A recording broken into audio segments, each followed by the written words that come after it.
be realistic and know that like I love this, so I'm willing to do it either as on the side or, you know, have something to supplement it just because in my heart I love it so much. I think that is a beautiful thing. And, you know, it doesn't make you any less of an artist because you have a job that is, you know, like a traditional in the box job. That is not a bad thing at all.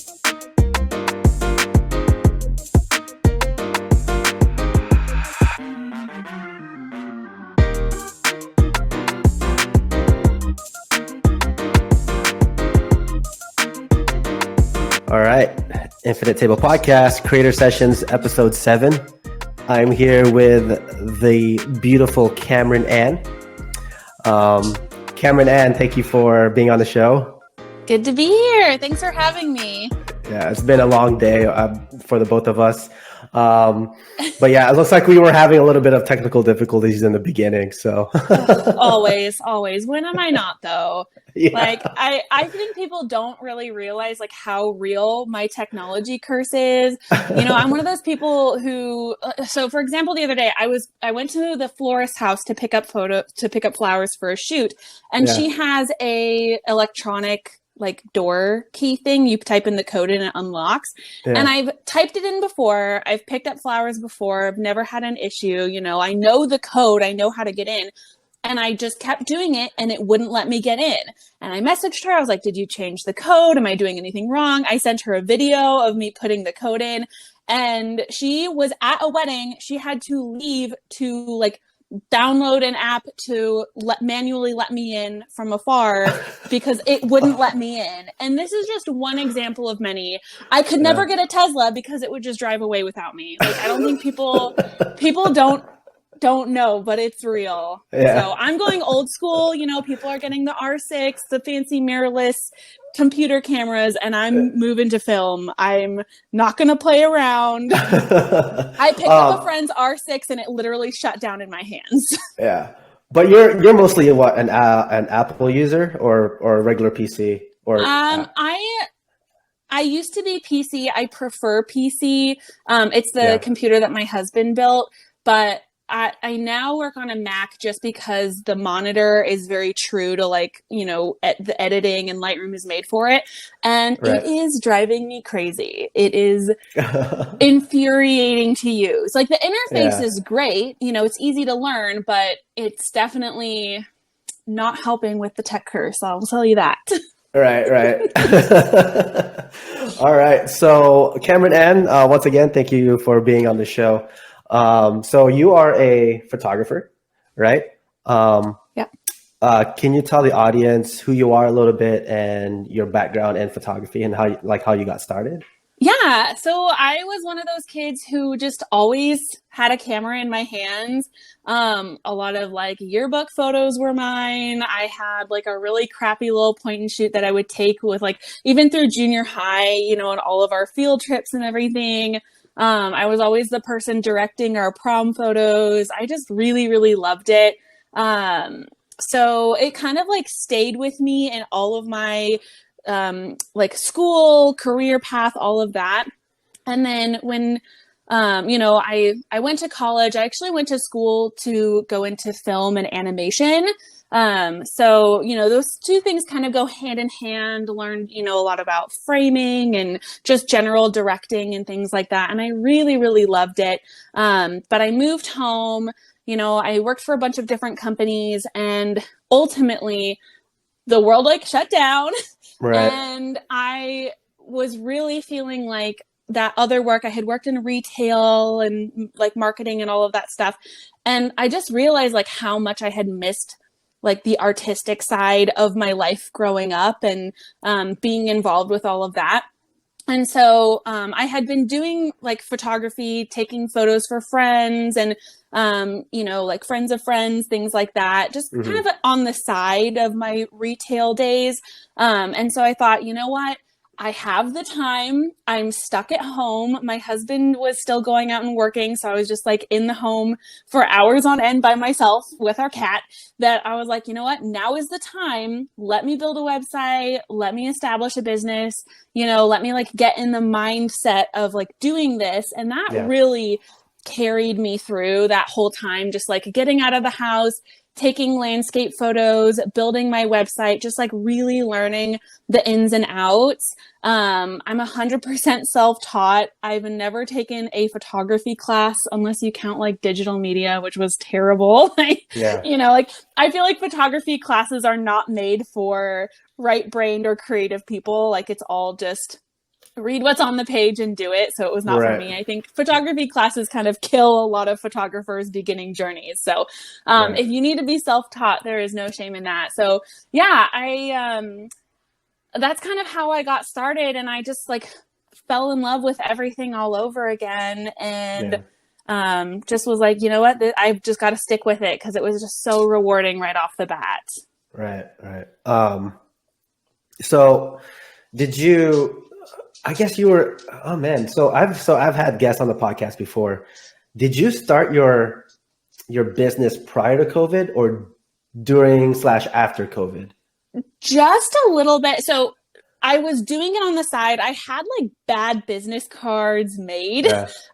So I would consider it like, but I wasn't registered. I wasn't paying taxes. Like it wasn't a legitimate business. It wasn't Right. like I wasn't earning money from it. I would just make like $50 here, $50 there, you know? Yeah. But then when everything shut down, I was like, this is going to be legit now. Like this Yeah. is going to be real. Yeah. I feel like everybody the past couple of years, everyone that I've spoken to on the podcast seems like they started their business during the time of COVID, like even a little bit prior, even during and after. Because I think people came to a realization was just like, oh wow, I think job security is not really job security because you're being stuck at home now. So now might as well start a business, start doing something that I love to do, being passionate For about something. sure. So For sure. Yeah. When push comes to shove and people are, like having all of this time of reflection, like, is what you're doing really fulfilling in your life? And yeah, I'm not one of those like motivational speakers who's like, you have to do what you love, yeah, because there are priorities that should come before your own happiness. right, 100%. Like if you have a family, they need to come first. If you're married, your spouse needs to come before you and your needs. But at the right, same time, you need to balance that. Like, am I able to provide everything for my family if I'm miserable all the time? If I'm right, working a job that I hate, like it's about that balance. And so right, for me, it was just me and my husband, and he was earning enough at the time to support the both of us. So I was like, now's the time, like right, we've got this security through him. And so it was a really great opportunity. And I think so many people just creatively flourished in that time because they were just left to their own devices. They weren't being distracted by a 9 to 5 or, all of these like petty problems that we had really let build up in like modern day living. And it was really just about, how can we be fulfilled, whether that's making bread 24/7, right, the sourdough, the banana bread, like all of the phases that came through that right, lockdown, all of it, even the least creative people were engaging in some sort of, like new activity that was really beautiful to them. And I right, think that creativity became a lot more celebrated. You see this after like any world disrupting event. World War I, the Roaring Twenties happened, and then right, World War II happened, and like the 50s were really big and flourishing, and like new things always come out of these like really intense situations. And people who are able to kind of take that pain and translate them into something beautiful, that is amazing. Like that is what humans, that's what makes humans different than any other creature is, right, that like creative ability. It's really right, amazing. right. Yeah, no, I absolutely feel you. So I have a family of my own. I have a daughter. My wife, she just recently just became a nurse. She got her registered nursing license. Wow, that's amazing. Yeah, so I'm very, very proud of her. But yeah, I know I feel you because kind of like, I kind of don't like where I'm at with my career. That's why I'm kind of like building the business on the side slowly before jumping into it full time and trying to figure out, okay, how do I make this business to provide for me and for my family, right? Yeah. So that's the thing. And some people jump into it head on and they get lucky. And some Yeah. people some people it takes time. It takes, you Yeah. know, months, years, but yeah, it's hard. Hmm. It's hard. Like you said, it's definitely a balance. But Hmm. I guess for some people like myself, that balance is just it's hard. Um, Yeah. because I'm working, you know, a regular 9 to 5, and then I have to come home, spend time with the daughter, wife, and then I gotta, you know, work on the business, you know, sleeping at like 12, almost Yeah. 1, you know, just doing like, okay, how do I figure this thing out? So yeah, Right. it's hard. It really is hard. But you're also biblically based with your business. I'm also faith based. And with, you know, with the creator, I think through him, anything is possible. So Yeah, that's so yeah, true. And, yeah, like when you think about it, what's the alternative? Like you can like force yourself to be creative and jump all in and sacrifice, everything in your life, but then you yeah, lose your family, you lose right, people's trust, your availability. Like it's so, like I would rather put my creative, that artisan soul that I have been given aside to be there for my family.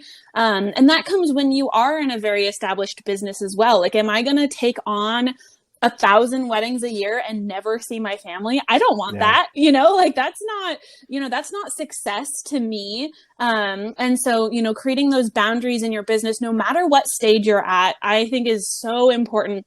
And it's a very wise thing. It takes a long time building any business, nothing just like yeah, happens overnight. We can't all be like Facebook success stories, right, right, like, right, I think, it's just to be realistic and know that like, I love this. So I'm willing to do it either as on the side or, have something to supplement it just because in my heart, I love it so much. I think that is a beautiful thing. And, right, it doesn't make you any less of an artist because you have a job that is, like a traditional in the box job. That is not a right, bad thing at all, In right. fact, that's even like some creatives would almost be jealous of that because, you have time to like step away from your work and take a breather and, people become way too encapsulated and it's like a Van Gogh effect where you become so obsessive as an artist that you're chopping off your own ear, like Yeah, yeah, it's absolutely. okay. Yeah, absolutely. No, yeah, I totally get you. Totally get you. Um, but so going back to jobs or going back to different companies that you work, you said you worked for, I remember when we had that coffee and shoot at Concord. Yes. You used to work for Disney, right? How was that? Yes. It How was was great. It was probably like I've worked, odd jobs here and there. I used to work in a cute antique store through high school and, but it was like my first real job experience. And it was so valuable. I think like the most of my time spent was actually in the restaurant side of it. And just like getting really gritty. And I grew up in San Francisco as well. So I've always been in a place where people are tourists, there's always been an element of where I've lived that, people come and there's like a little bit of a culture there. And yeah, so to have that as a first job experience and really set the standard for even how I operate my business today, just like that general courtesy, being efficient, like what's fueling your business, how to talk to people even. Like I've never been shy. I'm a great yeah, public speaker. I don't, I'm not scared of stuff like that, but I think it added to the value of like, how am I going to engage and have people walk away with the best experience possible? Like, what is going to get them back to me? Because I know, like, if I'm lacking in one area, I can make up for it in another. Like, I'm very bad at getting back to emails immediately. yeah, But I yeah, know that if on the day of our shoot, like if they're waiting for an email from me or a contract from me and I'm like busy doing other things, I know they'll forgive me if on the day of I'm giving them like a really phenomenal experience and delivering everything that I've promised and more, and I think the Disney company has really helped me walk away with that. And I think working for the parks as well, I worked for the Disneyland park in Anaheim, really kind of gives you that mentality of service and a customer experience that even in other places, like if you work in the Disney stores, it's not even like that, you know, like that Disneyland cast member is really like top tier. Like they're a lot more selective. If you go to Florida, they hire everybody because it's such a massive industry out there. But in Anaheim, I think they can be a little bit more selective. And so it was just a great opportunity. It taught me how to network really well and, you know, like really pitch myself and introduce myself, which is huge when you're in a small business or working for yourself, you know, like you have to be meeting new vendors all the time, telling people what you're capable of and being really confident in your skills without being braggy. Like I can do this and I can do that. Like that's such a huge turnoff. So learning that balance, I think is super great for entrepreneurs. You know, anyone building a business. So yeah, I mean, I loved it. I think that everyone should work in the food service industry. Everyone should get yelled at by an angry customer at some point. I think it would make the world such a nicer place. Yeah. I used to be, one of my first jobs in high school, I used to be a waiter for a Italian restaurant back in Florida. Hard work. Oh man, yeah. I mean, I kind of thrived off from the tips, but it was like $3 an hour, and I was just like, oh my gosh. and I was on my feet for 8 hours. I was just like, man, this is it's not fun. It's no joke. It's no joke. I think, you know, there is absolutely no reason to look down on anyone in the service industry because like when you've been there and you know how hard it is, even when people are like in the service industry, if I have like a really rude waiter, I can see it from their perspective. I'm like, you know what, they're not getting a great tip from me because they've been really rude. However, I'm not going to be mean back to them because like who knows what their day has been like, you know, like it can go 1 to 100 really quick in that industry. Yeah, absolutely. Absolutely. All right. So going back to photography. So you help other people, other photographers and artists do photo style shoots to build their portfolio, have content on their Instagram or their website and stuff like that. So when you started, did you also attend photo style shoots? Is that how you got the idea of having your own photo style like company? Yeah. So no, I have actually I had never been to one before I started. Now I've been to two, but they were actually pretty recent. I had already had about 6 under my belt before I went to somebody else's. And I really started them because I was just feeling so isolated in the industry. I know a lot of people were, and I was a part of several Facebook groups that were just terrible. If anyone is listening to this and you are a part of like a San Francisco Bay Area photographer group, get out of there. They are so mean. People are so petty. And I was just like, this cannot be what this is, you know, like how would you feel if you worked for like a massive company like Salesforce and you walked in the door and your coworker was just like ragging on you all the time? And you know, some places are like that, but I'm like, this is not what our community should look like. And everyone just is like begging for scraps out there. It's so miserable. And so I really wanted to put something on to not only fuel my own creativity and build my own portfolio. I had only done 2 weddings on my own at that point. Like I second shoot for other people and I knew the rhythms of a wedding, but you know, I didn't really understand like what my ideal client looked like. And I just wanted to start creating things. And so essentially I was just like, you know what, let's put something together. I can work creatively with other people. And again, I'm completely self-taught. I don't know how a lot of this works. If I get other people in front of me, I can watch them and learn from them. And that is still a huge part of why I do styled shoots. I am still learning from people, whether you've picked up a camera yesterday or you've been shooting for 1,000 years. I can learn from you. And that's what I want to do. I never want to be the best person in the room. You know, if I'm the best person in the room, I need to get out. I need to find a new room. You know, like I think it's so valuable to be able to identify people's strengths and really, you know, learn from them, snowball from it, you know, get excited about other people's strengths and celebrate them. So yeah, I just started that first one to really like get into this community and see, like, is it really like this in person? Because I doubt it. People Yeah. online are always meaner than they are in person. Like sometimes it's just like that competition is really strained online. Whereas when you meet people and you have to say, hi, I'm Kamarin, you are forced to be nice. You are forced to smile. And some people that I met at that very first styled shoot almost like a year and a half ago, I'm still really good friends with to this day. In fact, just today I was messaging one of the photographers. Her name's Danielle. She's amazing. And then my most recent styled shoot, my friend Nessa came, and I met her at that first event as well. So it really has become just like an incredible community of people, and watching everyone flourish and grow their businesses and have families.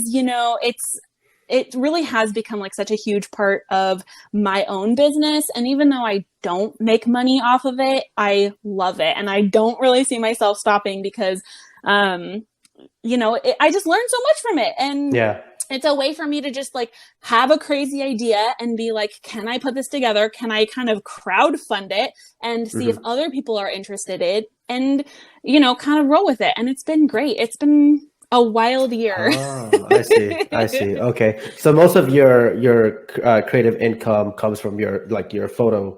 photography, not from your photo style shoots. Oh, Oh, I do okay. not make a That's dime off of those at all. wow. Okay. Oh, wow. Okay. It Yeah. definitely comes with Yeah. my price point. I know a Yeah. lot of people who are doing what I'm doing are, at least $125 per person, up to $500. There's a gal, Heather Benj. She's amazing. She hosts the company Styled Shoots Across America. Yeah. And she's just doing her first like Paris shoot, and they're amazing. But the tickets are, like $500 plus per person, which is great. Like she is truly creating things that nobody else is. You're going to get an amazing community. You're going to get published, not guaranteed, but in general, like you have more of those opportunities. Whereas for me, I'm just kind of like scrapping things together, like I can't really make money off of them. And I think that's okay. There's been so many people who have said, like, thank you for keeping it at this price point. My shoots are an average of like, some of them are as low as 40, average is about $75 to $80. And then my higher end ones can be like 100 to 250. And that's really just because I have to pay for a venue, I have to pay for the florals, I have to pay for dresses, studio rentals, like all of everything that like comes together. So it does vary, but in general, like I know people are just as happy with a pretty dress in an awesome location. If I can find a free venue, I will. My first one was at the Legion of Honor and it was still closed. And I was like, let's just do it at Sunrise. We'll have it to ourselves. And, I got some free invitations off Minted and put together a little flat lay. The bride brought her own dress and it was just like $60 a person so that I could pay for the model's gas, the some flat lay materials and a cake and the florals, of course. And so it was really, it's always kind of scrappy and I'm reusing as much as I can. And I do love that lower price point because it gives a lot of photographers, it takes the pressure off of them. When they're paying like $500 for a shoot, they're like, my images have to be perfect. And what I see a lot of times is the same, like photographers producing the same exact image as everyone else. There was a really big shoot last summer and it was so beautiful. But for like 2 weeks straight, I saw every fine art, light and airy photographer who had went sending out on Instagram the same exact image. And it was a beautiful photo, but every single photographer took the same exact photo. And I think it's like we've paid a lot of money to be here. We have to produce spectacular content. We're just going to all take the same shot and move on to the next thing. And for me, it's like, I want people to come and just like let go of their expectations and, really not even pay attention to the mood board. Yeah. and just like be able to create their own things. That is one of my favorite parts, is seeing everyone's content coming in afterwards. And it's always so diverse. It's always like between the photographer's approach to how they're posing the models to their editing is really like incredible. And I always want to celebrate that because it's such a beautiful thing. And I think that's like really valuable. Like, I'm not putting any expectations. I don't even require them to finish the album. I'm like, you know what? If you see these photos and you're not inspired by them afterwards, you're under no obligation to edit them and finish them. You know, Yeah. everyone collaborating understands. I always send out my albums because I feel like I'm the host. Like, at least Yeah. the models should get one album, you know? But yeah, in general, I think having a lower price point, not making any money off of it, has been more valuable to me than if I had like raised the prices and set expectations and maybe even lose some of my community members. Like, that's the last thing that I want. Right. I want them to be affordable. I want people to come and enjoy it and be able to relax and talk with other people, and even take away images that they felt like they might not have gotten you know, if they were on their own, you know? Wow. Wow. Yeah, you definitely have made a community. Stella, she was the photographer that we worked with for our first client, and she definitely mentioned you, and she had nothing but like good high praise for you. And I was just like, you know what? I might as well hit you up on Instagram. So Stella's amazing. She is yeah. such a sweetheart. I always love seeing her and seeing her work. She's great. Yeah. So let's rewind back a little bit. So when you became a beginner photographer, what challenges did you face in the beginning? Definitely been. I know Yeah. I faced challenges. I just feel like I'm a kind of person who's like turning challenges into opportunities, you know.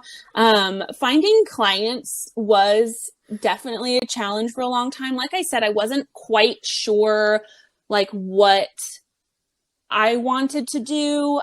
In the beginning, I really thought like, you know what, I don't want to do weddings because to me, they've just all looked the same.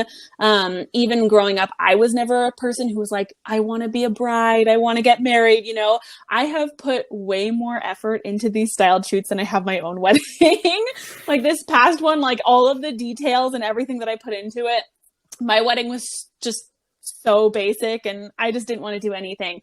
And so, you know, my perception of it was just all eucalyptus, white roses, white dress, ceremony, photos, dinner, get out, you know? Right. And so I was like, okay, I don't want to do weddings. I love the editorial look, but I am more in love with that timeless film feel of photos. So I was really trying to balance, like, do I want something super bright and colorful, or do I want something, you know, timeless and like really soft and, you know, and so really defining my style was the first part of getting my ideal client. And that was really hard. I was just like all over the place. And I haven't really deleted any of my old photos. Mm-hmm. So if you go down to the bottom of my Instagram, you can see like this girl was all over the place. I was very experimental. Again, no formal education. I was just like, let me put it out and see what I get back. And just kind of like basing it on that. And I do feel like I found a balance now. I will be the first to admit my style is still a little all over the place sometimes. Yeah. But I'm definitely in a more like stable relationship with my style. I can identify like the types of images that I want and have a little bit more control over how I get those images. I'm a lot more confident in that. But yeah, in the beginning, it was really hard getting clients because I didn't know like what I wanted to do. And so if you are kind of like doing a little bit of everything, you're not going to have that client find you and say like, you are what I want, because they're going to look at your portfolio and they'll be like, okay, so these are really dark and moody. These are really bright and airy. Like if I hire you and I want dark and moody, am I going to get light and airy? You know, like, so yeah, that definitely took a long time. That was a huge learning curve for me, but, and I think I'm still going to be learning in it. And that's another beautiful thing about like being a creative is that you get inspired by so many different things, but really trying to hone your energy into a very specific outlet, it can be really hard, but it is really rewarding. I think the relationships that I've made with people along the way, like now that I have an ideal client, has been like the biggest blessing tenfold for sure. Yeah. Do you get repeat clients? Oh yeah, for sure. I would say almost maybe 30 to 40% of people that I'm seeing, at least in like family sessions, are repeat clients. And the majority of my clients do come from referrals. So, like I said, if you have that great guest experience and your clients walk away feeling amazing, it doesn't matter if you were bad at emails or your gallery was late or whatever. Like if they felt great and they loved their images, you did your job as a photographer, a videographer, and they will remember that. I think that human connection is the best thing that you can offer in this creative industry because they will come back for that, Right. Yeah. So going back, you said like, finding your ideal clients.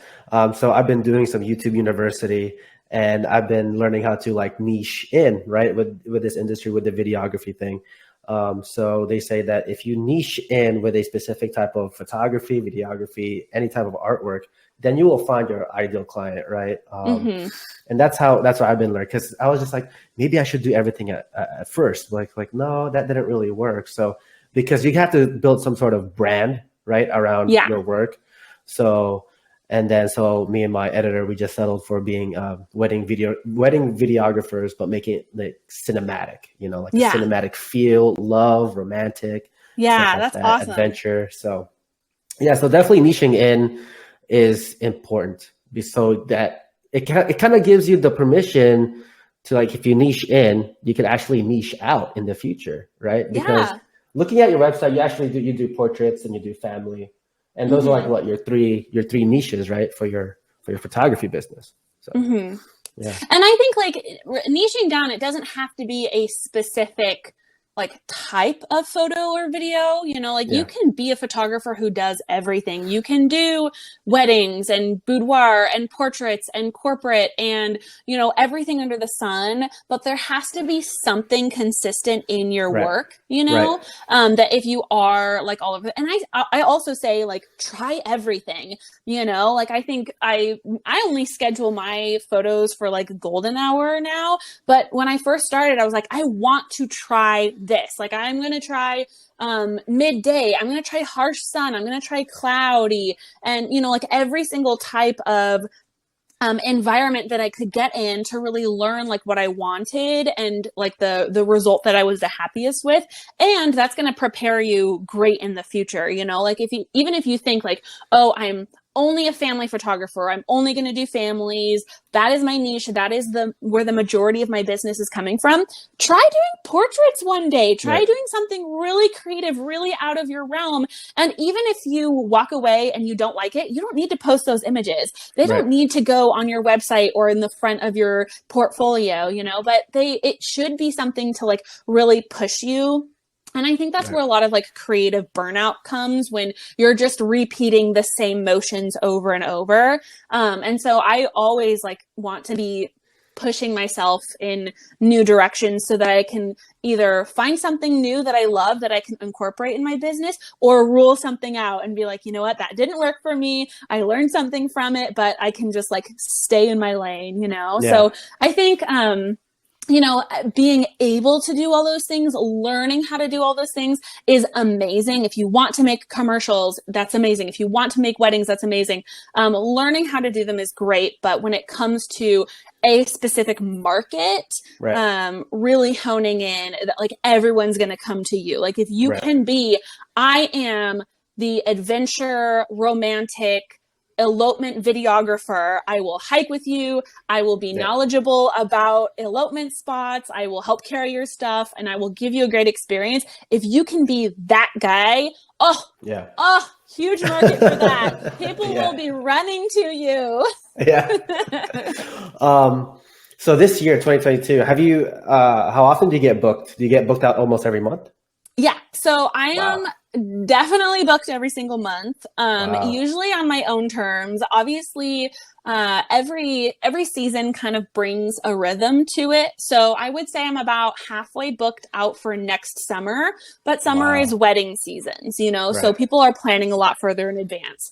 But I also purposely make sure that I'm giving myself my time off. My husband has Right. to request his time off for work about a year in advance. So I know May is my month. I am taking it off. I'm not doing anything. And all of those other seasons, like summer is for weddings, fall kind of slows down. We do more families and portraits and stuff. People kind of change jobs and need new headshots. And then winter comes around, people have engagements and proposals, and spring kind of does a little bit more of that proposal and beginning of weddings. So Right. it's a really, really beautiful rhythm. But it makes it pretty easy to book out when you know what's coming next.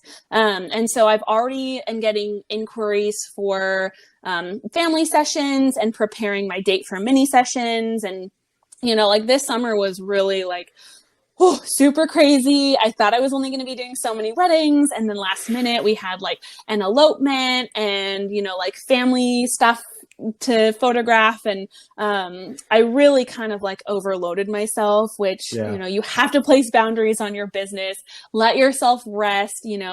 It's a huge mistake to think, oh, it's just a busy season, it's going to slow down. Like, no, Right. if you have the ball rolling, you are not going to slow down. And it feels like, sometimes it will, like, oh, it's going to be fall, it's family sessions, it's going to be a lot easier, but you've got to be preparing for what's coming next. So Right.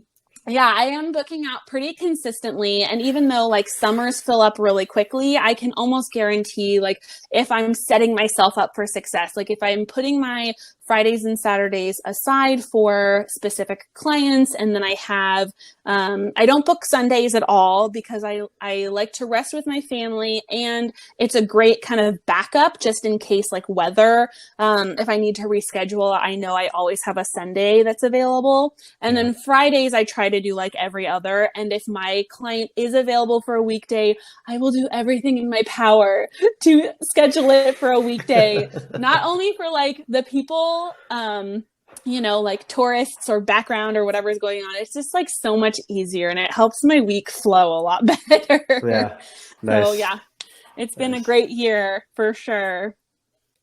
Awesome. All right, we will take a few minute break from a word from our sponsor. Woohoo. Need fingerprinting? There's only one local live scan company to trust. Ameriprints Live Scan Fingerprint Services. Here's Ameriprints founder Alan Cox. I opened Ameriprints back in 2005 as the first private service provider for live scan fingerprinting in Sonoma County. We have perfected the process and ensured our community a safe, secure, educated, and most importantly, a qualified business to handle confidential fingerprint information. I have over 20 years of active duty military experience dealing directly with background checks and the live scan process. My employees and I are thoroughly trained and utilize the latest technology to ensure your fingerprints and personal data are delivered immediately and securely to the California Department of Justice. The minute you walk through the door, you'll feel confident knowing fingerprinting is our only business, and your information will be properly processed. Ameriprints, with locations in Santa Rosa, Petaluma, San Rafael, and Rohnert Park. Go to ameriprints.com or call 707-588-9866. All right, we are back. Thank you, Ameriprints, for sponsoring this podcast. So, Kamarin, I want to ask a few questions before we end this show. Do you think that having a photography / creative business can be a lucrative endeavor to make a living from? Oh yeah, for sure. Again, like we talked about before, it is about balance, but I think there's, like with anything in life, people can make it to the top. Right. I don't think that everyone is made to, but there's tons of photographers who are making lots and lots of money doing what they do. And it's a very human thing to want things documented, like even if people stop buying paintings and general artwork and sculpture, weddings are still going to happen, and people are going to want those memories documented. You know, people are still going to go on vacation and want their selfies. And, you know, I think the real question is photography, you know, a way, like it just depends on your definition of lucrative, you know, because like, yes, people can make a lot of money off of it, but are you satisfied with your creative endeavors? You know, like, are you happy? What is your personal definition of success? Because if it's to make a lot of money, you can do that. You know, you can charge. I know people who charge, you know, tens of thousands of dollars to photograph weddings. And if that's your definition of success, go for it. But to me, I don't want that. You know, I don't want to be, you know, busting all the time and that 24/7 hustle. And I don't really need to make it to the top to consider myself a successful photographer. To me, at the end of the day, is am I feeling, you know, creatively fulfilled? Am I making great connections with my clients and being able to serve them in a meaningful way? Right. And do I get time to recharge and be with my family? If I can check all three of those things, I consider myself a very successful photographer. And I love that. So I don't know if that answers your question. No, that is perfect, because I kind of go along with the same lines too. Like, I made this YouTube video before, and I was like, what is your definition of success, right? What is your North Star? Yeah. Right? Because everybody has their own definition of success, right? Mm-hmm. And that means some people are okay with, you know, working until they're 65 and retire. Some people, you know, start businesses. So what is your definition of success? And there's really no wrong answer. Right? Yeah. There's really no wrong answer. So, all right. So do you think that starving artists really need to starve? I think the basis of that question is, do we need to sacrifice things in order to create meaningful art? Right. I think like people have this mentality of like the starving artist. And I think that there is a level of sacrifice that comes with producing meaningful art that really resonate with people, whether that be a lot of time with introspection, sacrifices that you need to make in your time to develop your skills. But art certainly does flourish in every high and low part of society. I think that starving artists like produce some of the most beautiful and meaningful work, but I don't think it's absolutely necessary. You know, like I said, there are these, you know, very, very expensive photographers that are still inspiring me on a daily basis. Like Jose Villa is a phenomenal fine art photographer, and he's got, you know, a very beautiful house and travels first class quite a bit and does these big luxurious weddings. And I don't think that man is starving, but he's still able to produce these beautiful, beautiful images that resonate with me personally. And I think, wow, like that is something that, you know, cannot be reproduced. I am not capable of creating that. I can try, and, you know, I can be inspired by it, but, you know, and then on the flip side, you have people who have really suffered for their art. You know, Van Gogh is a great example, who just, you know, all through society and personally, struggled with his mental health, struggled with fitting in with society. And still, he's one of the most revered artists to this day. You can find Van Gogh everywhere. One of his prints is probably hanging in one of your listeners' houses, you know, like, so I don't think it's absolutely necessary. I think that pursuing of your craft is a really beautiful thing, that, you know, if you need to make some sacrifices in order to fulfill that, I don't think it's a bad thing. But again, that balance, you know, are you putting your necessary priorities before that? Right. Absolutely. Absolutely. Wow. Good stuff. You know a little bit of your art history, huh? That's actually pretty cool. That is, I was an artist before yeah. a photographer. Just Oh, that's don't awesome. forget. Yeah, that's awesome. So I actually looked at your website. You said that you're also inspired by watching like sci-fi films, Yeah. Oh yeah. historical fiction, and Love fantasy. it. That's Yeah. yeah.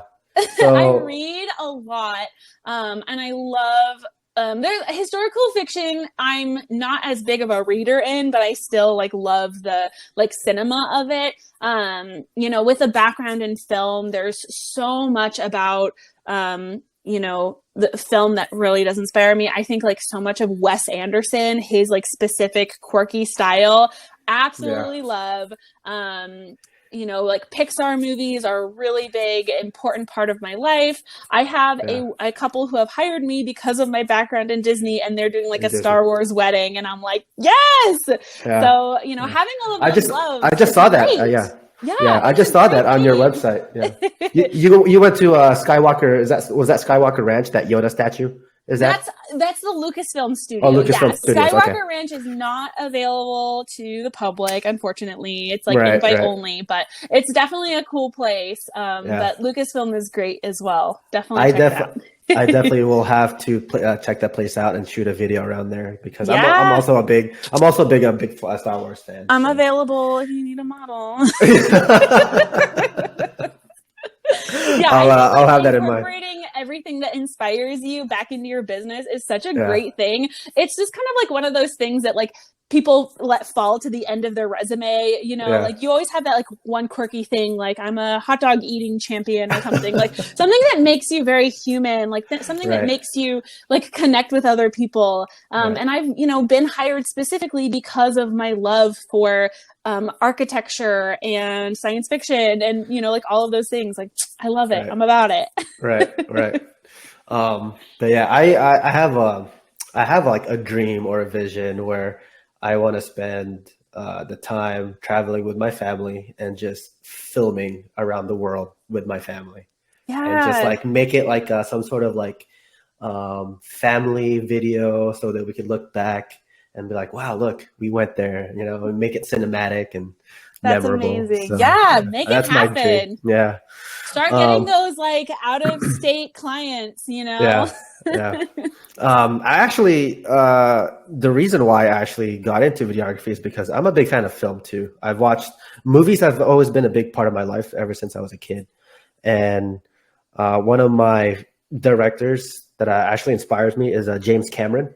Mm-hmm. He did Aliens and Terminator 1 and 2, Titanic, and my wife still cries when she still watches that movie. So It's a great yeah. movie. It's timeless. Great movie. Yeah. So I actually met James Cameron when I was stationed in Guam.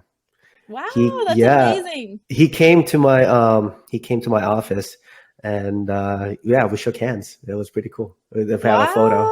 So That's yeah. awesome. I know. I'm like, I don't know if I want to meet. Like, I've met a lot of those like Disney directors. Yeah. I'm like, I don't know if I want to meet like the big guys though. And I know like Yeah. a lot of the like my favorite directors are like really weird people. Like, so I'm like, do I really want to meet them? Because I don't want to like shatter my perception of like their cute quirkiness. You know, like Yeah. I don't want to associate them with social awkwardness. So I think I'm okay. I'll just watch their movies, enjoy their art. That'll be good. Right. Absolutely. Okay. One last question. What advice would you tell someone who is getting into photography / creative field? I would say don't stop shooting. Like, if you love this and you want to build a business around it, you know, whether you are working full time right now or you're transitioning full time into your own business, do not let the camera be out of your hands for more than 24 hours, you know? Wow. Again, find that balance. Don't burn yourself out. But really, like, I was asking everybody that I knew, all of my friends, I was like a pyramid scheme marketer. I was sliding in everyone's DMs. I was like, will you shoot with me? Will you model with me? Will you know? Yeah. And just being able to do that and just kind of like take it easy at first and have fun and, like build my first portfolio, I guess you could say, and kind of like start the beginnings of finding my style was so valuable. Learning how to shoot in every different environment, every different type of light source, it just like really fueled my love for it. And it really keeps me going. I feel like I get a little antsy, like if I go too long, like I wanted to be doing something new. And then on top of that, like meet people in your industry. You cannot do this alone. Right. You're like people who you're going to be competing with are going to be your best friends. Right. I have a lot of photographers who are in that like light and airy style. Maybe you wouldn't be able to tell our photos apart if you put them next to each other. And they are the people who I talk with the most. I enjoy spending time with them the most. And we're constantly referring business to each other. Like if they can't take on a wedding, they send it my way, like your perception of this community should not be, they're taking business away from me, because they're not, Right. And it can really easily feel like it is, because if your life is photography, videography 24/7, and you're constantly seeing what other people are doing, you kind of get that feeling of like, oh my gosh, look at what everyone else is doing. I'm not doing that. Yeah. But when you are a lawyer, you're constantly in a lawyer's office with other lawyers, and your whole social circle is also lawyers. Right. So, that perception of like, the market is oversaturated. I can't do anything original, like that's a lie. There are plenty of fish in the sea. If you can hone in on your style, do what you love, stay passionate about it, and be fueled by other people's creativity instead of being intimidated by it, that will just like really propel you into such a good, healthy spot. So yeah, don't stop shooting and meet other people. Wow. That's my advice. That was great. That was golden information. That was so gold. Do what I did, because I was lonely and I needed to meet people. So that's how all of this started. Which is more important is so absolutely, creativity is very important, right? Knowing the technical side, knowing the camera, being confident, directing your models and stuff like that. But is the business side more important than the creativity side, do you think? I think they definitely, they go hand in hand, because you cannot be creative without your business, like if you're not making any money from it, like you're just going to kind of fizzle out. If you're not pricing yourself appropriately, you're going to fizzle out. Like say, you really want to get into weddings, you're desperate to get into weddings. So you say, oh, I'm going to do a wedding for like $100, and hey, I did my first wedding for $100.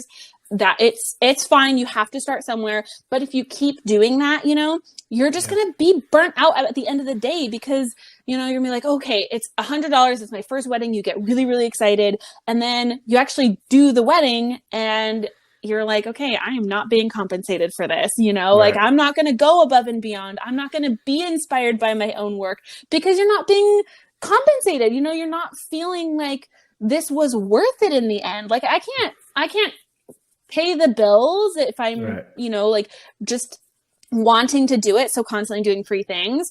But on the flip side for me, like if my business becomes too monotonous, I'm like, hey, I have a model call. Hey, I want to do a personal project. Hey, I'm going to do a styled shoot, like I really want those things to live hand in hand. And like the really nitty gritty business part, my husband does my taxes, like, like all of the hard stuff that I really don't want to do, I don't do. So I'm very, very lucky that way. But, like they have to live hand in hand. You have to have a business to fuel your creativity. You have to be creative and be inspired by yourself in order to fuel your business. Right. And so finding that balance, that like perfect sweet spot, I would say like I do a creative project for myself at least once a month, probably more if I'm just like picking up my camera and going out with friends, or experimenting with something new, like bringing a point and shoot with me on vacation. I've been learning like film photography this year, really trying to focus on it, and it's been amazing. I always want to challenge myself, and to me that's just like I was almost at like a roadblock in my business, and it just completely reinvigorated everything. So yeah, a balance. I don't think one is more important than the other. You just have to be able to cycle through them in a very healthy way. Right. Absolutely. Wow. That's cool. Thank you. But yeah, so it's almost an hour. Woo, we did good. This is great. This is blows my mind.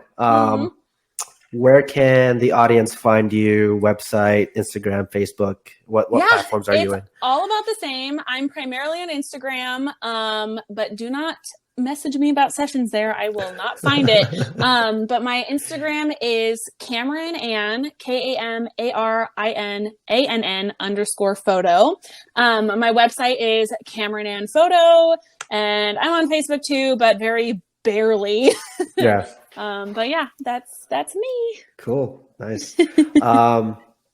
And also you can find her photo styled Instagram page, Golden State Creative Company. Yes, so, yes, that is us. And we are in desperate need for a rebrand. So if anyone has any ideas, send them my way. My very terrible Canva logo needs some love. But again, I don't make money off of it. So I'm like, this is bare minimum over there. But we love it. It's seriously such a great community. The more the merrier. Yeah. Everyone is welcome too. It's great.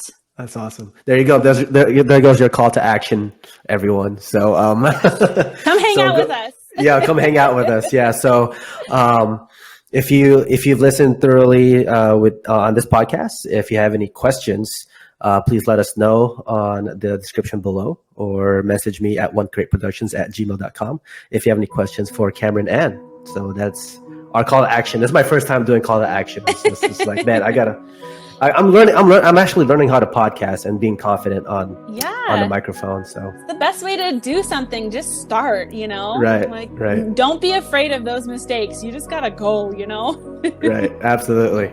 Kamarin Ann, this was awesome. Thank you so much. Thank you.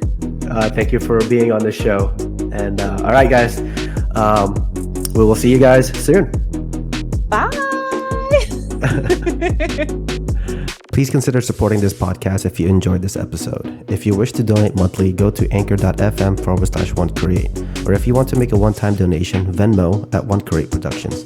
Your donation is greatly appreciated. It will aid in the growth of this podcast and the development of a community of inspired creators and entrepreneurs. If you donate, we will thank you with a shout out on future episodes or a personal message from one of the show's guests, the host, Jay, Mike, or Zach. Thank you for tuning in. We'll see you all again next time.